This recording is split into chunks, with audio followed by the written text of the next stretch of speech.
Hit Sanjay, ব্যর্থ ঐশ্বরিয়া জুটি।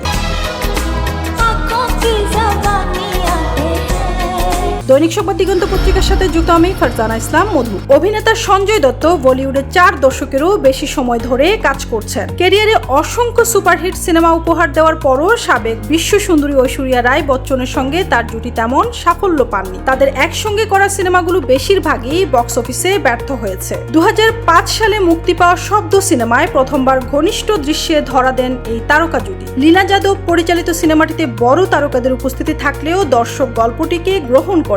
10 কোটি রুপি বাজেটের সিনেমাটি বক্স অফিসে ফ্লপ হয়, অর্ধেক টাকাও উঠতে পারেনি। এর আগে 2002 সালে হাম কিসি সে কাম নেহি সিনেমায় সঞ্জয় ও ঐশ্বরিয়া অভিনয় করেন। সেখানে ছিলেন অমিতাভ বচ্চন ও অজয় দেবগন। সিনেমাটি বক্স অফিসে ভালো ব্যবসা করলেও সঞ্জয় ঐশ্বরিয়ার জুটির কোনো বিশেষ প্রভাব দেখা যায়নি। এভাবে সঞ্জয়ের অসংখ্য হিট সিনেমার মধ্যে এই জুটি ব্যর্থতার তালিকায় রয়ে গেছে। সঞ্জয়ের দর্শকপ্রিয়তা এবং ঐশ্বরিয়ার পারফরম্যান্সের সত্ত্বেও তাদের যৌথ কাজগুলো বক্স অফিসে প্রত্যাশিত সাফল্য পায়নি।